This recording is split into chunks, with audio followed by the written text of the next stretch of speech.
आज हम जानेंगे कि पृथ्वी का निर्माण कैसे और कब हुआ, और पृथ्वी की कुछ रहस्यमय चीजों को भी जानेंगे। तो प्लीज 2 मिनट समय निकालकर ये वीडियो जरूर देखें। पृथ्वी का निर्माण 4.6 अरब वर्ष पहले युवा सूर्य के चारों ओर धूल और गैस के मिश्रण से हुआ था। यह धूल के कणों, क्षुद्र ग्रहों और अन्य बढ़ते ग्रहों के बीच अनगिनत टकरावों के कारण बड़ा हो गया, जिसमें एक अंतिम विशाल प्रभाव भी शामिल था, जिसने चंद्रमा के निर्माण के लिए पर्याप्त चट्टान, गैस और धूल को अंतरिक्ष में फेंक दिया।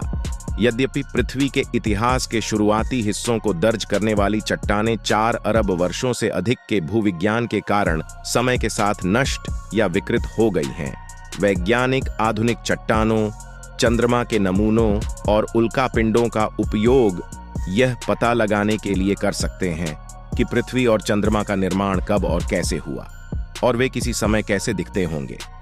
प्रारंभिक पृथ्वी का निर्माण कब और कैसे हुआ। वैज्ञानिक अब सोचते हैं कि पृथ्वी की कहानी लगभग 406 अरब साल पहले प्रारंभिक सूर्य के चारों ओर घूमने वाले धूल और गैस के एक डिस्क के आकार के बादल में शुरू हुई थी, जो सूर्य के गठन के बाद छोड़ी गई सामग्री से बना था। इस डिस्क के भीतर विभिन्न आकार के गैस और धूल के कण थोड़ी अलग गति से सूर्य की परिक्रमा करते हैं, जिससे वे एक दूसरे से टकराते हैं और एक साथ चिपक जाते हैं। आखिरकार वे छोटे धूल के कणों से बोल्डर में विकसित हुए, फिर बड़े ग्रह में बदल गए, जिनका व्यास मील से लेकर सैकड़ों मील तक था। क्योंकि ये ग्रहाणु पत्थरों से बड़े थे, उनमें इतना मजबूत गुरुत्वाकर्षण था कि वे पड़ोसी ग्रहाणुओं को कक्षाओं से बाहर खींच सकते थे और टकराव के माध्यम से उन्हें अवशोषित कर सकते थे, जिससे कुछ ग्रहाणु बड़े और बड़े होते गए, जब तक कि वे हजारों मील व्यास तक नहीं पहुंच गए। हम कैसे जानते हैं? कुंजी उल्कापिंड है। उल्कापिंड पूरे सौर मंडल से कई अलग अलग प्रकार की सामग्री पृथ्वी पर लाते हैं, जहां वैज्ञानिक उनका अध्ययन कर सकते हैं।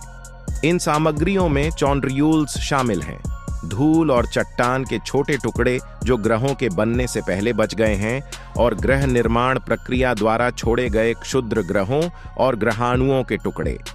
यूरेनियम और हैफनियम जैसे रेडियोधर्मी तत्व उन खनिजों के अंदर फंस जाते हैं जो इन वस्तुओं को बनाते हैं, जो ग्रह वैज्ञानिकों को यह बताने की अनुमति देते हैं कि वे कितने पुराने हैं।